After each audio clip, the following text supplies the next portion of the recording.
पूर्ण परमात्मा पाप कर्म दंड को भी काट सकता है। अभी तक जिस भी संत व महापुरुष से मिले उन्होंने यही बताया कि पाप कर्म फल भोगने से ही समाप्त होगा। वो प्रभु कौन है जो पाप कर्म को काट देता है, वो काल के बंधन से छुड़वा देता है। उसका क्या नाम है, पूजा की विधि क्या है? कृपया अवश्य सुनिए जगत गुरु तत्वदर्शी संत रामपाल जी महाराज के अमृत वचन। पुणात्माओं, सामने वाले के बोली से पता लग जाता है ये किस भाव से बात करे। तो सुखदेव जान गया भगवान का मूड ठीक नहीं। तो कहा कि भगवान, मैं स्वर्ग में कुछ समय रुकने के लिए आया था, इन्होंने आपको क्यों तो भगवान ने कहा विष्णु जी ने कि क्यों रोक दिया तेरे को, इन्होंने अंदर प्रवेश क्यों नहीं होने दिया? कि ये कहते हैं तेरा गुरु नहीं है, इसलिए प्रवेश निषेध है। तो भगवान विष्णु ने कहा कि ऋषि जी, क्या आपने कोई गुरु नहीं बना रखा? नहीं जी, मैंने कोई गुरु नहीं बनाया, मुझे आवश्यकता ही नहीं है। तब भगवान विष्णु ने कहा कि ऋषि जी, ये तेरी महान भूल है। जब तक आप गुरु नहीं बनाओगे आपका पिछले संस्कार समाप्त हो जाएंगे, भविष्य का कुछ बनेगा नहीं, आपको बहुत हानि होगी। और ये हमारा नियम है, बिना गुरु के नुग्रे व्यक्ति को यहाँ आना भी अलाउड नहीं है, तो आ भी गलत गया। तब उसने समझ लिया भी भगवान ने कहा आदेश हो गया, तो फाइनल बात है यार। फिर कहा कि भगवान, उस पृथ्वी पर मेरे समान कोई ऋषि नहीं है, मैं किसको गुरु बनाऊं? पुण्यात्माओं, कबीर परमात्मा कहते हैं, कबीर या माया अटपटी और सब घट आण अड़ी, किस किस न समझावे कुआ भांग पड़ी। अब अभिमान उसके अंदर कितना कि मेरे समान कोई नहीं पृथ्वी पर, केवल किस कारण से? एक आकाश में उड़ जाने की हल्दी की गांठ प्राप्त करके, सिद्धि प्राप्त करके अपने से सबसे सुपीरियर मान बैठा। ये तत्व ज्ञानहीन के कारण, हीनता के कारण होता है। तब भगवान विष्णु ने कहा कि ऋषि जी, यह तेरी और भारा भूल है। ये तेरा अभिमान बोल रहा है जो भगवान से कोसों दूर करता है। और जाइए राजा जनक से उपदेश लीजिए। इतना कहकर भगवान विष्णु महल में चले गए। अब सुखदेव जी ने सोचा, भाई राजा जनक तो एक गृहस्थी आदमी और राजा है, और मैं बाल ब्रह्मचारी और ऋषि, मैंने स्त्री का मुंह भी नहीं देख लिया आज तक, और उसको मैं प्रणाम करूं, मेरी तो इज्जत का नाश हो जाएगा। अब पुण्यात्माओं, काल ने तो कई बीमारी ला रखी इस जीव के। तो वो उस वहां से वो चल पड़ा, कहाँ आ गया? उसी कोमन स्वर्ग में, इंद्र वाले में। वहां आकर पहले वाली रौनक चेहरे पर नहीं थी। अन्य देवताओं ने पूछा भी आज क्या, किस कारण से ये ऋषि जी इतने मायूस हैं? कारण जानना चाहा कि हे ऋषिवर, आपको क्या टेंशन होगी? आप तो बड़े हौसले से आते थे। तब सारी बात बताई कि मैं विष्णु जी के लोक में गया था और विष्णु जी ने मुझे वहाँ आदेश, स्वर्ग में रहने का आदेश दे दिया। तो वहाँ जो उपस्थित देवता लोग थे उन्होंने कहा कि ऋषि जी सच्ची बात बता, कहानी के है। भगवान विष्णु तो सीने से लगाते हैं, सबको प्यार देते हैं, वो तो बहुत नेक आत्मा है, और आपको वहाँ रहने भी नहीं दिया, बात बता क्या है? तब उसने सारी कहानी बताई कि भाई मैं वहाँ गया था और मैंने स्वर्ग में रहने का आग्रह किया था, तो मेरे से कहा कि तुम बिना गुरु के हो और गुरु बनाओ, तब यहाँ आ सकते हो। तो उन देवताओं ने, ऋषियों ने कहा कि हम तो आपको बड़ा नेक और बुद्धिमान व्यक्ति मानते थे, क्या आपने गुरु नहीं बना रखा? कहने लगा नहीं। सुखदेव बोला नहीं। फिर इंद्र जी ने कहा कि देखो, आज के बाद यहाँ भी मत आना, क्योंकि हम तो आपको सोच रहे थे, तो आप तो बड़े विद्वान पुरुष हो, औरों को ज्ञान देते हो, तो आपने गुरु बना रखा होगा। तो कहता है कि सबको कहने लगा भाई मैं कैसे करूं। भगवान विष्णु जी ने कहा है कि राजा जनक को गुरु बना लो। राजा जनक गृहस्थी बाई और कैसे शीश निवाऊं जाई। सुखदेव बोले ज्ञान विवेका हमने स्त्री का मुंह नहीं देखा। अब अभिमान बताता है कि मैं गृहस्थी आदमी को बाल ब्रह्मचारी हूं मैं तो, और कैसे एक साधु संत ऋषि, क्योंकि वो तो फिर जहां जाए आओ ऋषि जी आओ ऋषि जी है, वो तो फुल हवा भर रही थी उसमें अभिमान की।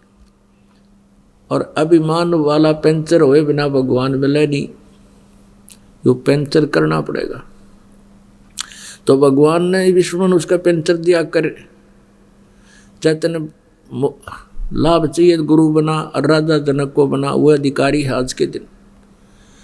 तो उसने सभी वहाँ बैठे उपस्थित नारद जी ने और भी कई महापुरुषों ने समझाया कि देखो आज आप गुरु नहीं बनाओगे, पिछले जन्म की आपकी भक्ति है ये नष्ट हो जाएगी, अगले जन्म में गधा बनोगे। जब ये कहा कि अगले जन्म में गधा बनोगे, कलेजा हिल गया ऋषि जी का और उसकी सिर घूम गया। हमारे अंतःकरण के अंदर पुण्यात्माओं असंख्य जन्मों के संस्कार कोड वर्डों में आपके इस सिम कार्ड में जमा है, आपके जीव के साथ लटक चिपके हुए। और ये फिल्म कभी भी ऑन हो सकती है, जैसे स्वप्न देखते हो पिछले जन्मों के, वो पता नहीं कहाँ कहाँ इसी घाटियों में चले जाएं, कभी जा ही नहीं सकते। तो पक्षी रूप में कहीं घूमे होंगे, वो भी अंदर जमा है। तो उसको याद आया कि मैं एक सुखदेव को याद आया कि एक जीवन में गधे की योनि भोग रहा था, अंधा हो गया। मेरे मालिक ने मेरा लठ मारे निकाल दिया घर से। मैं चलता चलता पगडंडी की अटकल सी लगा के जा रहा था। आगे एक छोटा सा नाला था 3 फुट का, उसमें गिरने लगा तो जंप लगाना चाहा, उसके बीच में फंस गया। आगे मुंह अड़ गया, पाछे बैक अड़ गई, पैर टिके नहीं, लटक गया, पुड़ी बन गई। वहाँ इक्का दुक्का व्यक्ति आता जाता था, मुझे निकाला नहीं, मेरे ऊपर पैर रखे, पुड़ी बना ली और पार हो जाए। 1 हफ्ते 10 दिन तक भुगत कर मरा। वो बात याद आ गई उसको, उसी समय वहाँ से चल पड़ा कि गुरु बनाऊंगा। सबसे पहले अपने पिता व्यास जी के पास आया, क्योंकि व्यास जी विद्वान पुरुष थे, माने जाते थे। अपने पिता के पास आया कि मैं सुखदेव हूँ, आपका पुत्र हूँ। तो व्यास जी ने कहा बेटा आ जा, दुख तो बहुत हुआ तेरे जो वियोग का मुझे, पर मैंने सब्र कर लिया था। मेरा बेटा मोक्ष के लिए गया है, कोई दिक्कत नहीं, आ जा। कैसे आना हुआ सारी कहानी बताई कि मैं विष्णु जी के लोक में गया था, विष्णु जी ने मुझे वहाँ रहने नहीं दिया, स्वर्ग में अलाउड नहीं किया। व्यास जी ने भी फिर यही प्रश्न किया, क्योंकि विद्वान पुरुष एक ही सुर में बोलते हैं। क्या कारण था, भगवान ने आपको क्यों वापस कर दिया? तो सुखदेव ने कहा मैंने गुरु नहीं बना रखा। ऋषि ने माथे हाथ मारा व्यास जी ने कि बेटा मैंने तो ये सोचा था मेरा बेटा मोक्ष प्राप्त करेगा, मैंने अपना सब्र कर लिया था। अरे तू तो नरक में जाएगा, पशु योनि पावेगा, नालायक, तू काहे का ऋषि है, गुरु क्यों नहीं बनाता? तो फिर उसने बताया कि भगवान ने कहा है विष्णु जी ने कि राजा जनक को गुरु बना ले। राजा जनक तो एक राजा है, उसके तो कई रानियां रखी हैं, औरतें हैं, और मैं बाल ब्रह्मचारी हूँ, मैं ऋषि हूँ, मैं कैसे मत्था टेकूँ? उसके गुरु को तो सारे काम करने पड़ेंगे, मत्था भी टेकना पड़ेगा, दंडवत करनी पड़ेगी। सुखदेव फिर व्यास जी ने कहा बेटा अभिमान त्याग दे, अब तेरा जीवन मुझे नष्ट हुआ दिखाई देता है। यूं कह के व्यास जी रोने लग गया। अरे नालायक, तो किसा जन्म तू के मनुष्य जीवन पाया तूने? ये पिछले संस्कार हैं जो तू आकाश में उड़कर लोग दिखावा कर रहा है। गरीबदास साहिब जी कबीर परमेश्वर से ज्ञान प्राप्त से कहते हैं, एक सिद्धि आकाश से उड़ जाई, एक सिद्धि जल पैर ना लाई। एक सिद्धि कुछ खावा ना पीवे, एक सिद्धि जो बहु जुग जीवे, एक सिद्धि बहु चोले धारे, एक सिद्धि जीव हंस निहारे। कहते हैं ऐसे ऐसे 24 सिद्धियां भी आ जावे तो भी इनकी तरफ थूका नहीं, देखा नहीं, ये तो मोक्ष बाधक है। तब कहा कि जाके और जनक जी से उपदेश ले बेटा। बहुत प्रेरणा की, जब वो चला वो नालायक है। अब वहां जाकर पहुंचा, ऋषि के रूप में छायल, बाल दाढ़ी बढ़ा रखी, एक बोथा सा बांध रखा है वो एक ही कपड़े का, और कमर पर डाल, सारे शरीर पर धोती जैसे। तो राजा जनक ने आसन लगवा दिया कि आओ ऋषि जी, बड़े धन भाग हमारे, ऋषि जी हमारे घर पर आए हैं, धन भाग हो। आज कैसी दया हुई, साधु तो राम का रूप होता है। अब सुखदेव ऋषि कहने लगे नहीं, आसन पर नहीं बैठूंगा, मैं जमीन पर बैठूंगा, दीक्षा लेने आया। तो सुखदेव ऋषि से कहा कि सुबह स्नान करके मैं तने फिर उपदेश दूंगा। एक मकान के अंदर अलग व्यवस्था करवा दी कि वहां सो जाओ आप, सुबह नाम दूंगा तुझे। उसकी सारी झाड़ा लेना था ना सुखदेव ऋषि का, जनक जी ने।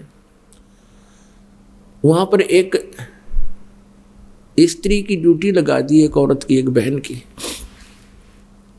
कि महाराज जी की सेवा करना बेटा, खाना खिलाओ, बर्तन इसके वस्त्र बिछाओ और कोई असुविधा ना हो। और उसको पता दिया था कि ऐसी क्रिया करना। तो अब सुखदेव ऋषि के लिए पलंग बिछा दिया, आसन लगा दिया, सुखदेव विराजमान हो गए। और वो लड़की भी रात्रि में उसके तख्त पर जाकर बैठ गई जिस पर वो विराजमान थी।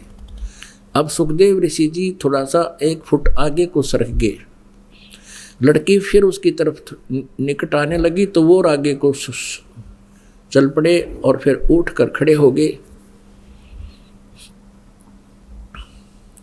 और कहा माई आप जाइए, मेरा जो है ना, मैंने मेरा धर्म नष्ट ना कर। वो बाहर आ गई। तो राजा जनक ने सुबह पूछा क्या क्रिया रही। उस लड़की ने बताया कि ऐसे ऐसे ये, मैं निकट जाऊं थी यू आगे न बाजे था, मैं निकट जाऊं थी यू सुकड़ गया, कति पलंग से भी उतर गया। तब राजा जनक स्नान करने लग गए, कहने लगे आप यहाँ बैठ जाओ। उनका नीचे आसन लगा दिया, वो बैठ गया, सामने बैठा। 10,000 रानियां थी राजा जनक के, 10,000। उनमें से एक हेड थी, मुखिया थी, पटरानी बोलते थे उसको। उसने कहा कि मैं नहाऊंगा, यहाँ ईंटों का चूल्हा बनाकर लकड़ी डाल दी, ऊपर पतीला धर दिया, उबाल दिया, पानी जैसे चाय बनाते समय उबाला करें। और उसके साथ में एक पटड़ा डालकर बैठ के स्नान के लिए कपड़े निकाल कर राजा जनक धोती बांध रखी थी। अपनी पत्नी से जो सबसे मुखिया थी, हेड थी, पटरानी जिसको कहती, वो स्नान कराने लगी। उस उबलते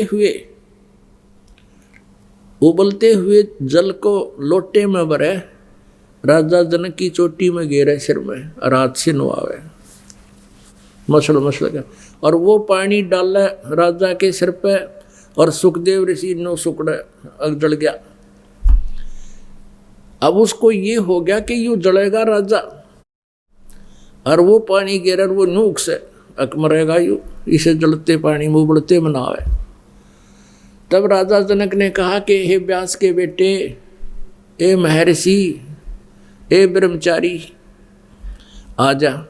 मेरे स्नान करने के बाद जो मेरे शरीर के बाद जल नीचे गया है गटर में, नाली में, व्यास के बेटा ब्रह्मचारी, इसमें उंगली दे दे, तने जान जाऊंगा किसा ब्रह्मचारी किसा तू भगत है। नो बोला मैं ना दूं, आंगली जल जा मेरी तय। है राजा बिहंस दई जब तारी, राजा ने नो हथेली पीटी नो ताड़ी बजाई और हंसे, और हमें स्नान करावे नारी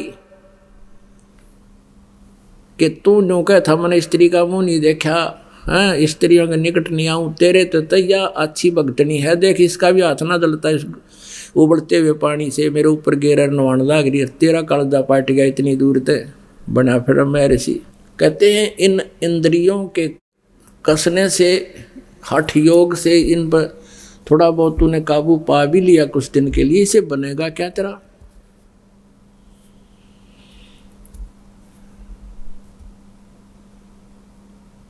सुखदेव समझ गया सारी कहानी, तेरे ऊपर सारी बात हो रही है। तो कहने लगे बेटा अब तो महर्षि पाक्या फिरे था, जब वो लड़की तेरे पास बैठी तेरी चारपाई पे, तो उस तक दूर क्यों हो गया? भूतनी थी वह खा ले हो।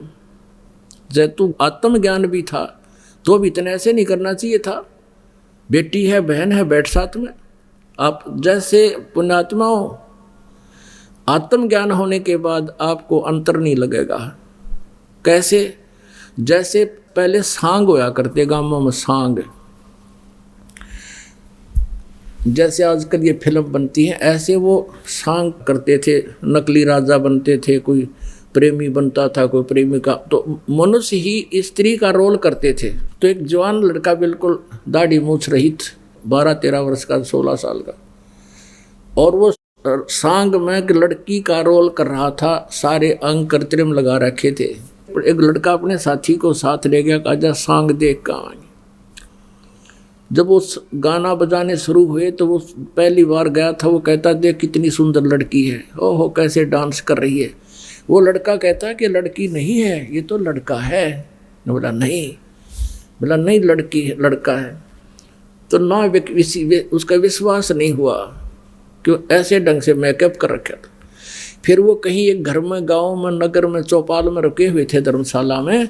तो वो लड़का उसको वहाँ लेकर गया। उनके पीछे पीछे सांग समाप्ति के उपरांत उस दिन का जो कार्यक्रम उनका समापन हो गया था। तो वहाँ जाते उस लड़के ने अपने सारे अंग काट निकाल के धर दिए। वो लगा रखे थे जो ब्रेजियर वगैरह नकली, वो लड़का का लड़का। तो वो नो घर है सच्चे यूँ था, लड़का है भाई। अगले दिन फिर गया वो सांग देखने, वो खूब उसी तरह मेकअप कर रखा था। लड़के ने लड़की का रोल था, पर उसका कति मन में नहीं आई लड़की है। तो आत्मज्ञान होने के बाद ये ऊपर कवर 2 डाल रखे हैं। आत्मा अंदर एक जैसी है। तो सुखदेव ऋषि को कहा जनक जी ने, तेरा ज्ञान तो टट्टूगा नहीं, बात बना फिरा ब्रह्मचारी। जब आत्मा के अंदर तुझे ये ज्ञान हो गया कि स्मर मेरे मंत्र क्या है, तो तूने सुकड़न की जरूरत ना थी बच्चा।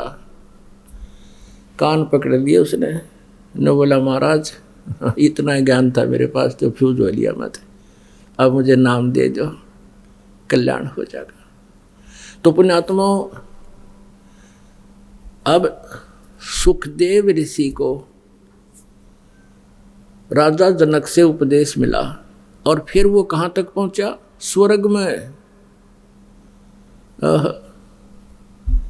आगे पाछे नीम तले इनका इतना विरोध था। यहाँ से स्वर्ग में अपनी मलाई खत्म करके फिर नरक में, नरक के बाद फिर 83 लाख योनियों में, गधे की योनि में, और फिर कभी दाव लगे मनुष्य जीवन का, तो फिर हुआ प्रोसीजर शुरू। तो परमात्मा कबीर साहब कहते हैं ये भी मान ले, ये भक्ति भी की, गुरु भी बनाए,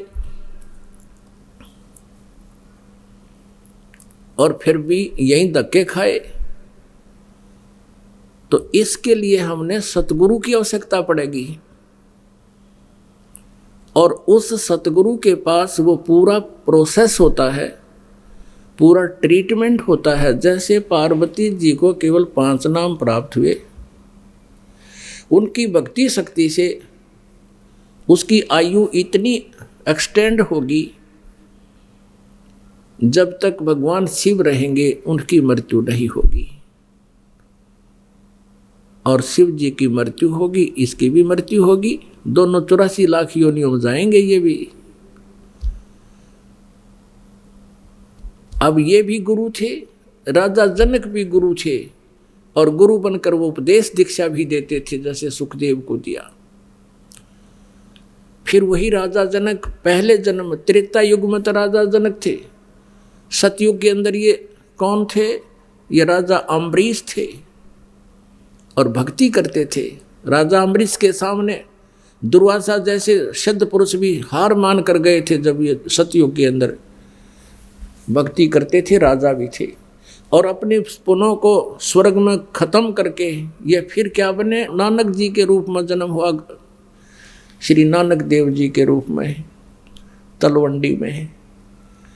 और फिर पहले तो राजा थे, इनके नौकर हजारों नौकर होते थे, और वही आत्मा फिर श्री नानक देव जी के रूप में सुल्तानपुर शहर के एक नवाब के यहाँ स्वयं नौकरी कर रहे थे। उस समय परमेश्वर कबीर देव जी ने अपनी प्यारी आत्मा उस परम अक्षर ब्रह्म ने, अकाल मूर्त ने, सतपुरुष ने आकर वो आत्मा संभाली, उनको सतलोक सचखंड से परिचित कराया, फिर वापस छोड़ा, और तब सतनाम ये सारे मंत्र दिए, 500 मंत्र भी दिए, फिर सतनाम दिया, तब उस पुण्यात्मा का मोक्ष हुआ। पहले वो स्वयं गुरु बनकर औरों को ज्ञान देते थे जनक रूप में, और फिर स्वयं भी यहीं भटक रहे थे। समर्थ का शरणा गहो रंग होरी हो, कदे न हो ऐ काज राम रंग होरी हो। अब परमात्मा पूर्ण ब्रह्म की भक्ति करने से, पूर्ण तत्वदर्शी संत प्राप्त हो जाने से ये सभी झंझट मिट जाते हैं। सुखदेव ने 84 भुगती बना पजावे खरवो, तेरी क्या बुनियाद पराणी तू पंडा पंथ पकड़वो। अब सुखदेव जैसे महर्षि वो साधना कर कर कभी ऐसी बिरान माटी हुई गधा बना, अब तेरी क्या बुनियाद पराणी तू पंडा पंथ पकड़वो। कौन सा पंथ, कौन सा मार्ग? वो पूर्ण मोक्ष मार्ग, यानी तत्वदर्शी संत की शरण ग्रहण कर, तब तेरा यहाँ से पूर्ण रूप से छुटकारा होगा और मोक्ष होगा। और यहाँ के जितने यादगारें हैं, इनमें जाने से केवल उन भगवानों की याद अवश्य आती है कि यहाँ क्या क्या घटना घटी थी, वहाँ भगवान नहीं है। परमात्मा पाने के लिए आप जी को वो संत खोजना पड़ेगा। कौन सा? जो गीता जी अध्याय नंबर 4 के श्लोक नंबर 34 में कहा है कि अर्जुन, गीता ज्ञानदाता कहता है कि उस तत्व ज्ञान को जो परमेश्वर ने स्वयं आकर ज्ञान दिया है, उसकी वाणी में लिखा, उसको कोई तत्वदर्शी संत ही जानता है। उस तत्वदर्शी संत से सुनो। गीता जी अध्याय नंबर 15 के श्लोक नंबर 1 से 4 में तत्वदर्शी संत की पहचान बताई है कि उल्टे लटके हुए संसार रूपी वृक्ष के सभी विभाग भिन्न भिन्न बताएगा, वह वेदवित है, वो तत्वदर्शी संत है। उसके पश्चात परमेश्वर के उस परम पद की खोज करनी चाहिए, जहाँ जाने के बाद साधक फिर लौटकर संसार में कभी नहीं आते। बोलो सतगुरुदेव की जय हो।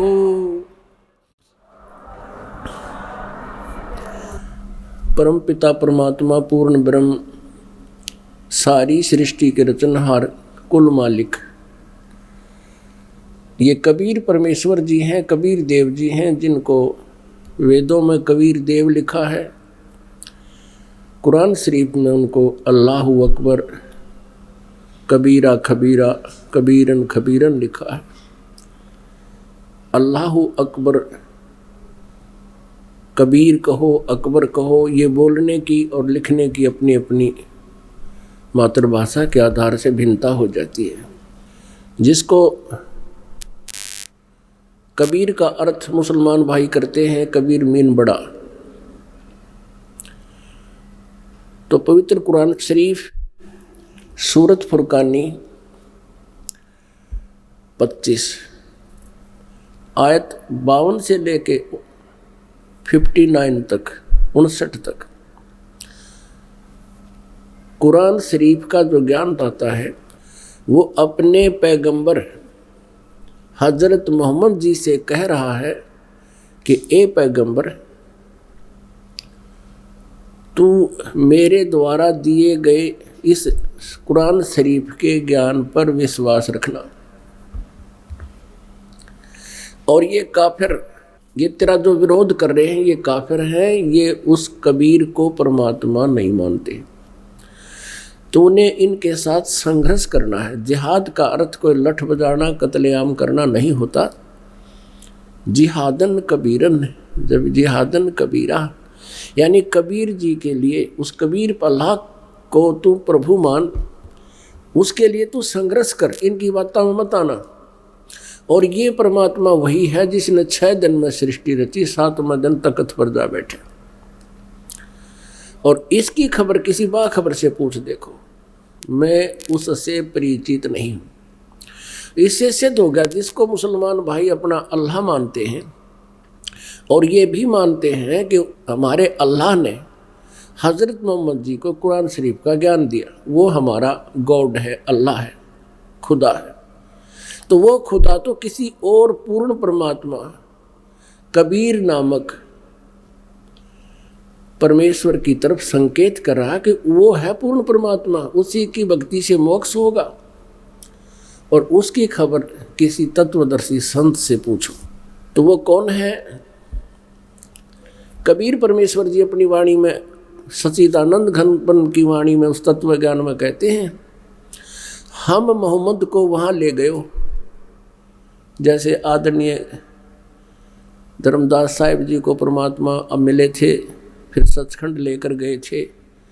आदरणीय मलुकदास जी को ऐसे ही कृपा बख्शी थी, आदरणीय दादू साहिब जी के ऊपर ऐसी कृपा बख्शी थी, आदरणीय नानक साहिब जी के ऊपर भी ऐसी कृपा बख्शी थी। वो सतपुरुष कबीर देव, अल्लाहु अकबर, हक्का कबीर, वो स्वयं चल कर आए थे सतलोक से और सचखंड दिखा करके उनको वापस छोड़ा था।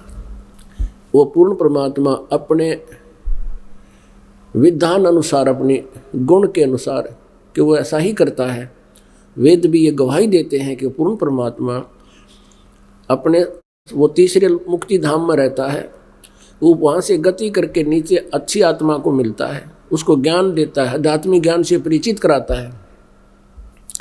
इसी विधान अनुसार वो परमेश्वर आदरणीय गरीबदास साहिब जी को मिले, गांव छुड़ाने जिला दद्दर वाले को,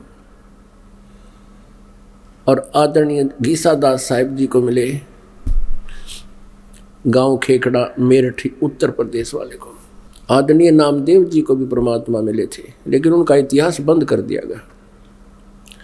आदरणीय हजरत मोहम्मद जी को परमात्मा मिले, तो कबीर परमेश्वर जी ने कहा कि हम मोहम्मद को वहां ले गए, और यहाँ मोहम्मद जी के 1,80,000 अनुयायी मुसलमान बन गए थे। मुसलमान का वो अर्थ होता है जो सर्व विकारों से दूर हो, बीड़ी, शराब, तम्बाकू, किसी प्रकार का व्यसन नहीं करता हो, नेक आत्मा को मुसलमान कहते। ऐसे हिंदू वही होता है जो बुराइयों से दूर हो। ईसाई भी उसी को कहते हैं जो ईसा जी के नियमों का पालन करता है, क्योंकि कोई भी संत या कोई ग्रंथ किसी को भी व्यसन करने का आदेश नहीं देता, आज्ञा नहीं देता।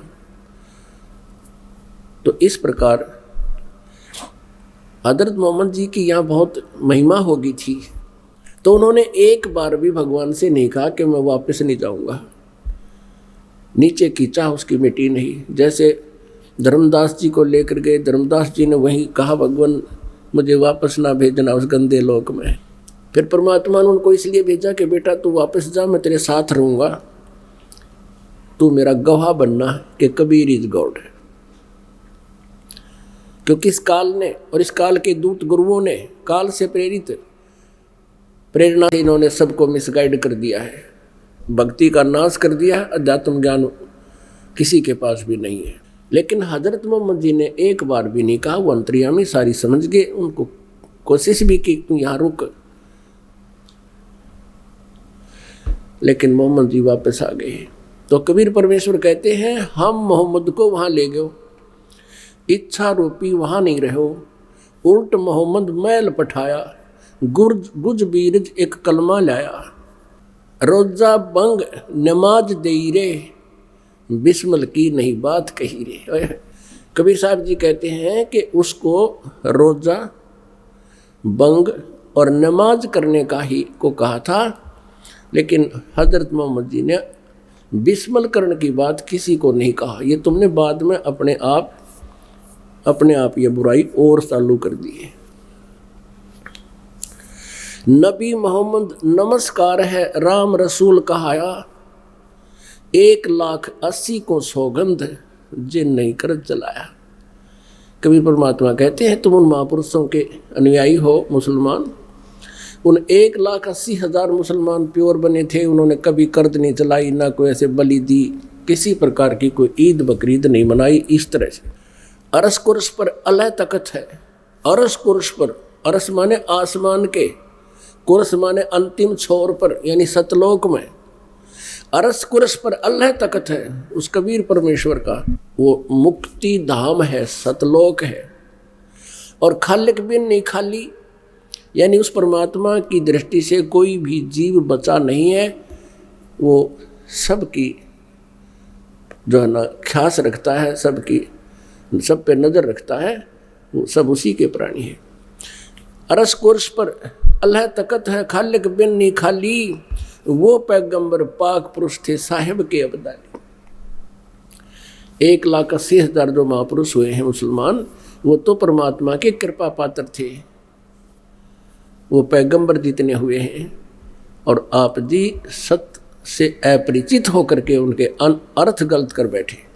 ऐसे ही वेदों के ज्ञाता वेदों से अपरिचित हैं। इसलिए परमेश्वर ने कहा है, गुरुआ गांव बिगाड़े संतो गुरुआ गांव बिगाड़े, ऐसे कर्म जीव कहला दिए ईब जड़े नहीं झाड़े।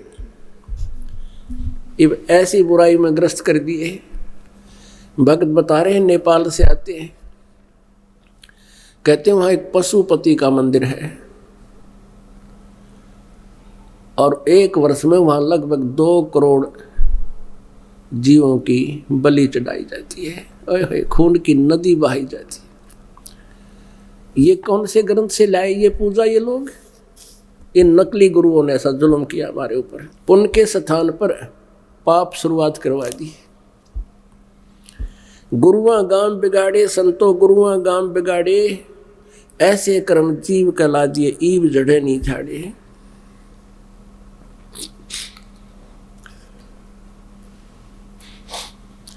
बहरो भूत मसाणी पूज्य दुर्गा देवी जावे, और उत्ती कह तो तब ही बाजे जब बकरे आन कटावे। भेड़ पूछ को पंडित पकड़े ये बादो नदी विहंगा, गरीब दास हुए भवजल डूबे जिनको नहीं साध सत्संगा। आदरणीय गरीबदास साहिब जी गांव छुड़ाने वाले को परमेश्वर मिले थे, अध्यात्म ज्ञान से उनको परिचित करवाया और पूरी व्यवस्था ब्रह्मांडों की उनको आंखों दिखाकर वापस छोड़ा था। तब गरीबदास साहिब जी परमात्मा के दिए ज्ञान को कैसे वर्णन कर रहे हैं। भेड़ पूछ को पंडित पकड़े बादो नदी विहंगा, गरीबदास वह भव जल डूबे नहीं साध सत्संग। जैसे भादवा महीने में वर्षा विशेष होती है, बहुत ज़्यादा होती है। अब तो फर्क पड़ गया है, पहले बहुत तगड़ी वर्षा भादुआ में होया करती थी। और उस समय ये दरियाएं गंगा जमुना जितने भी कावेरी जितनी हैं, ये भादुए के महीने में, जैसे सर्दियों के मौसम या गर्मी के मौसम में इनका पानी कुछ बहुत कम स्थान घेर कर चलता है, और भादुए के समय में तो ये ओवरफ्लो होकर चल पड़ती हैं। तो ऐसे भयंकर दरिया को आपने पार करना है, यानी सतलोक जाने के लिए काल के इस जाल को पार करना है। इसके लिए दरिया से पार करने की किसी की इच्छा हो और उसको कोई साधन दे देवे, बता देवे कि एक भेड़ की पूंछ पकड़ ले या तुझे पार कर देगी, तो क्या वो भेड़ की पूंछ पकड़े बैठा है और कोई उससे पूछता है तू क्या कर रहा है कि दरिया से पार होऊंगा? गुरुजी ने बता रखे ये मुझे पार कर देगी। कहने लगे कभी नहीं कर सकती, तुम भी डूबोगे, ये भी डूबेगी। तो ऐसे ही जो अन्य साधनाएं, एक तत्वदर्शी संत ना मिलने से, अन्य जितने भी नकली गुरु काल प्रेरित हैं, जो शास्त्र विधि त्याग का मनमाना आचरण करते और करवाते हैं, उनके द्वारा बताई गई साधनाएं भेड़ की पूंछ पकड़ा रखी आपको। तो इस भावजल से इस दरिया से, संसार रूपी दरिया से आप पार नहीं हो सकते, डूबोगे यहीं पर। भेड़ पूंछ को पंडित पकड़े ये भादो नदी विहंगा, गरीब दास वह भवजल डूबे। जिनको नहीं साध सत्संग, जिसको परम संत का सत्संग नहीं मिला, वो इस संसार रूपी समुद्र के अंदर यहीं जन्म मरण के चक्कर में ही डूब जाएंगे, रह जाएंगे। मन मान सरोवर गंगरे, जहां से बिछड़ा वहीं मिला दूं, सुनो शब्द पर संग रे। मन मान सरोवर गंगरे, जहां से बिछड़ा वहीं मिलाऊं, तुम सुनो शब्द पर संग रे। क्या कहते हैं गरीबदास जी कि तुम यहाँ की जमुना गंगा और इन तीर्थों में स्नान करके मोक्ष मानते हो, यहाँ नहीं। ये सत्संग रूपी सरोवर दरिया है, इसमें नहाओ आकर के। पुण्यात्माओं, विष्णु पुराण के अंदर और देवी पुराण के अंदर व्यास जी बता रहे हैं, उसके लिए शुद्ध चित्त तीर्थ चाहिए, शुद्ध चित्त। और उस शुद्ध चित्त तीर्थ के लिए आपने परम संत की खोज करनी पड़ेगी। और परम संत के सत्संग से आपका पूरा रोग कटेगा, सब लाभ मिलेंगे, इन तीर्थों से नहीं मिलेंगे। फिर ये भी उन्होंने टिप्पणी की है कि परम संत का मिलना अति दुर्लभ है। जैसे कि श्रद्धालु इन वशिष्ठ जी को और विश्वामित्र जी को परम संत मानते थे, महर्षि मानते थे। इन दोनों का आपस में युद्ध हो गया, इन दोनों का बहुत झगड़ा हुआ। विश्वामित्र ने वशिष्ठ मुनि के 100 पुत्रों की हत्या कर दी। तो उनका लास्ट में उसने फैसला ये कर दिया कि वो तत्वदर्शी संत मिले तो वो शुद्ध चित्त तीर्थ से ही सभी पापों का नाश हो सकता है। पुण्यात्माओं, श्रीमद् भगवत गीता अध्याय नंबर 7 के श्लोक नंबर 12 से लेकर 15 तक गीता ज्ञानदाता कहता है, तीनों गुण रजगुण ब्रह्मा सद्गुण विष्णु तम गुण शिव जी की पूजा तक जो सीमित है वो मोक्ष प्राप्ति नहीं कर सकते। उनका स्वभाव और भी गिर जाता है, उनके कर्म भी बिगड़ जाते हैं, वो हिंसा पर भी उतारू होकर के विनाश कर डालते। वो मेरी पूजा नहीं करते।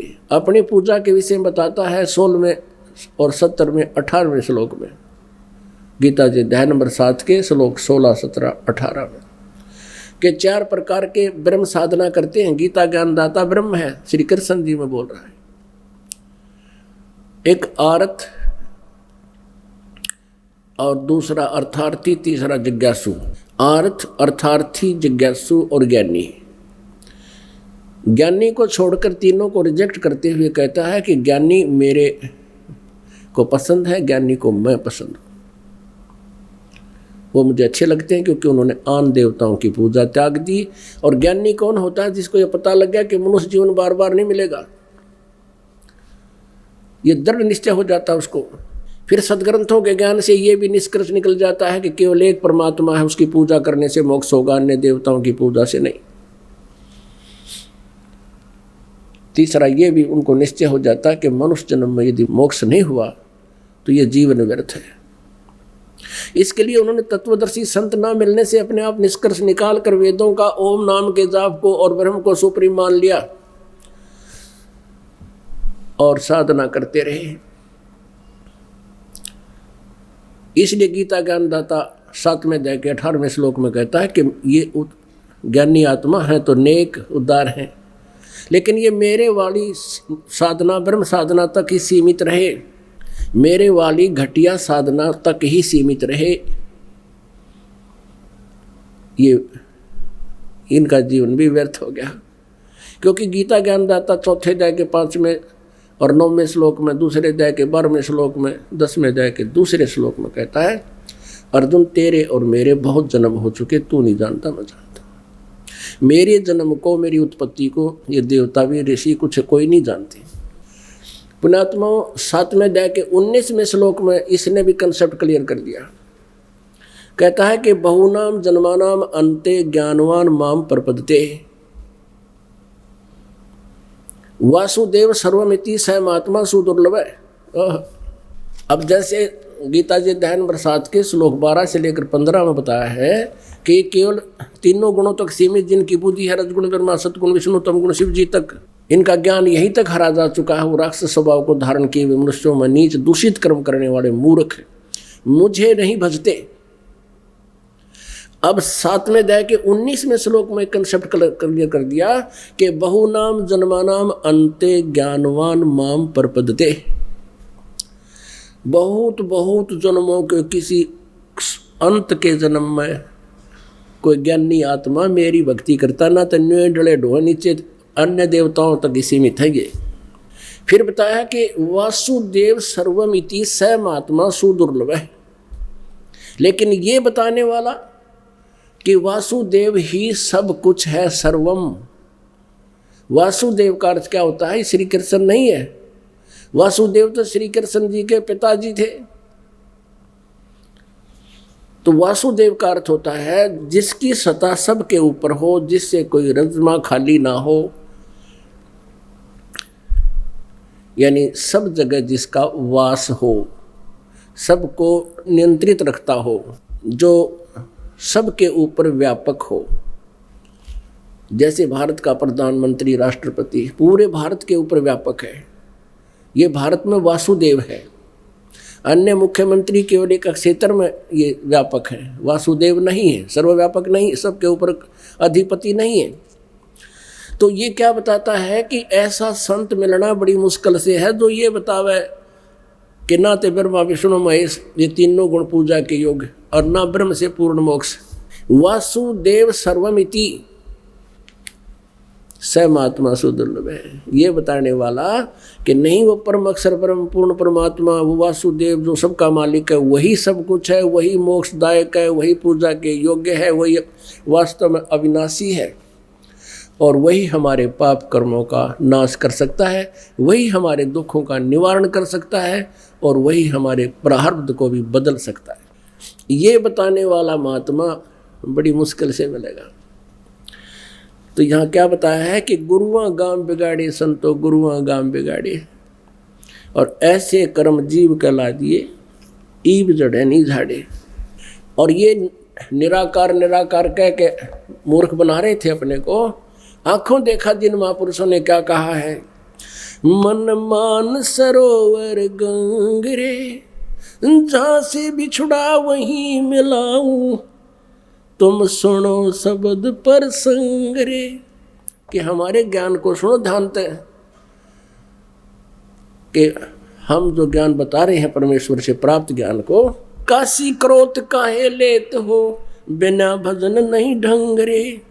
भाई कोटि ग्रंथ का यही अर्थ है, करो साध सत्संग रे।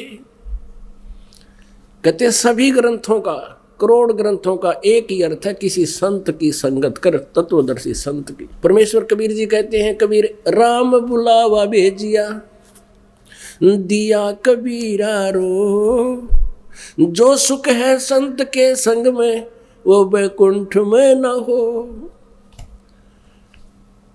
परमात्मा बताते हैं कि यहाँ के स्वर्ग में हमने जरूरत नहीं जान की, क्योंकि वहाँ अपनी पूंजी नष्ट होती है। अपनी महिमा पर बताते हैं कि तुम ऐसा भाव रखना, यदि यहाँ का राम तुम्हें लेने आवे, चलो तुम स्वर्ग में, कहते नहीं, मना कर देना। उससे तो यहाँ संत के साथ रहने में जो तुझे सुख है कहीं पर नहीं है।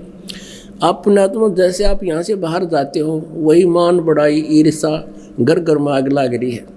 इससे भी ज़्यादा ऊपर के लोकों में ऐसे ही देव हैं, ऊपर नीचे एक से ऊपर ऐसे। और जब आप यहाँ आते हो, क्योंकि आप एक प्रारंभ में जो भक्त यहाँ आते हैं तो उसमें संसारिक गुण ज़्यादा होते हैं, धीरे धीरे सेट हो जाता आता है यहाँ पर।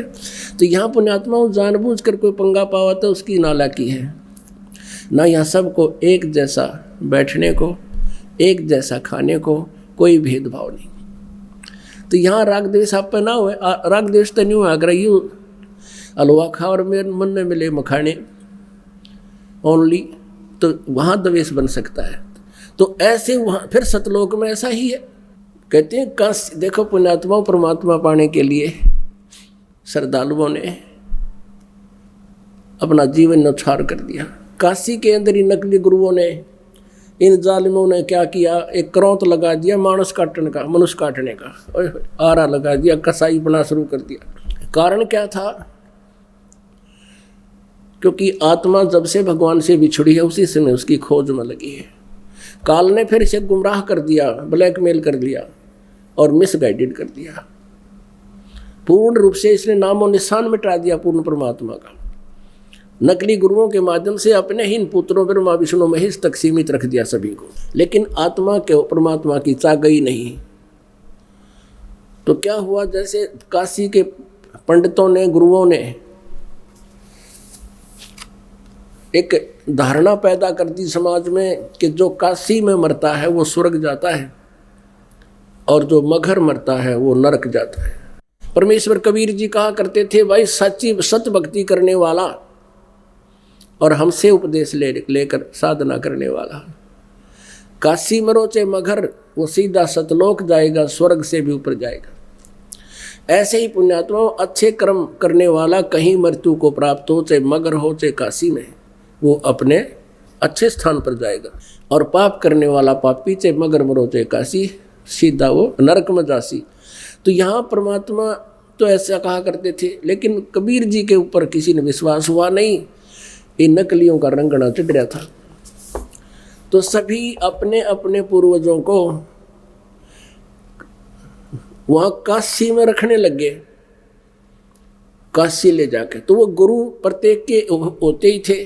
तो उन गुरुओं ने सोचा भी ये अलग से किराए पर रह कर धर्मशालाओं में रहेंगे, क्यों ना हम इनके बुजुर्ग बुढ़ों को अपने घर पर रख लें। तो उन गुरुओं ने कहा कि भाई तुम ऐसा करो, हमें पैसे दे दो इनके खर्चे का, और हम ये हमारे पास रहेंगे, इनको कथा सुनाते रहेंगे। जब इनकी मृत्यु होगी सीधे स्वर्ग जाएंगे, काशी में मरण तय। तो श्रद्धालुओं ने सोचा भी माँ बाप ने सारी उम्र हमारे लिए न्यौछावर रहे, बहुत कुछ किया, हम क्या इतना नहीं कर सकते, 10-5 वर्ष के जीवेंगे ये।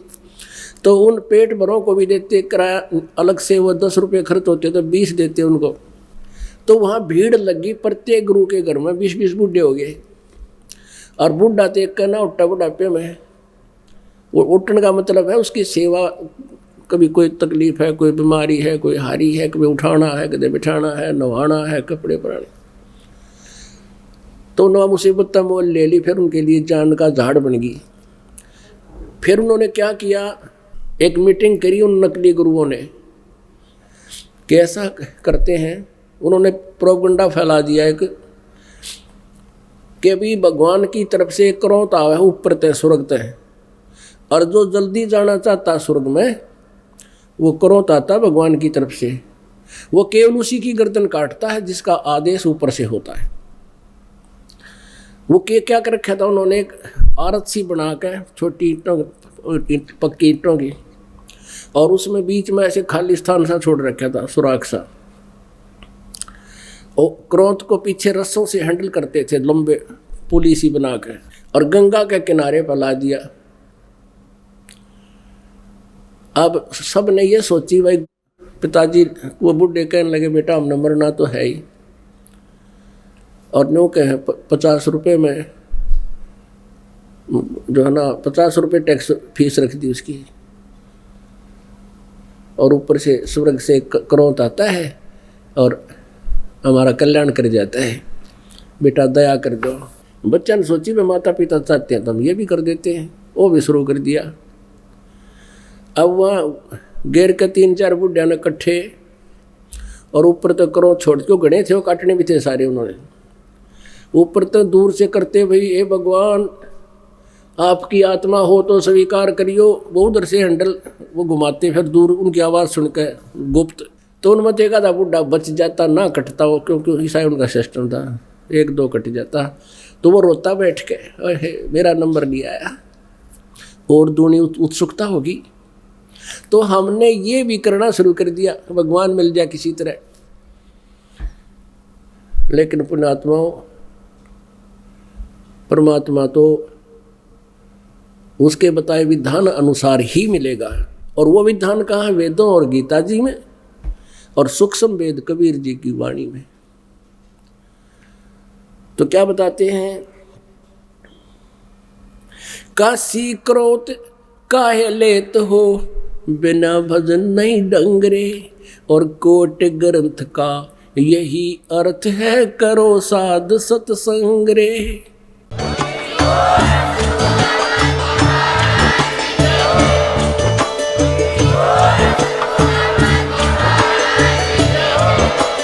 आप सुन रहे थे जगत गुरु तत्वदर्शी संत रामपाल जी महाराज जी के मंगल प्रवचन। अधिक जानकारी के लिए विजिट कीजिए हमारी वेबसाइट www.jagatgururampalji.org। संत रामपाल जी महाराज जी के शुभ आशीर्वाद से पूरे विश्व भर में 500 से भी ज्यादा नाम दीक्षा केंद्र हैं, जिन पर संत रामपाल जी महाराज जी द्वारा ऑनलाइन निशुल्क नाम दीक्षा दी जा रही है। अपने नजदीकी नाम दीक्षा केंद्र का पता करने के लिए संपर्क करें 8222880541।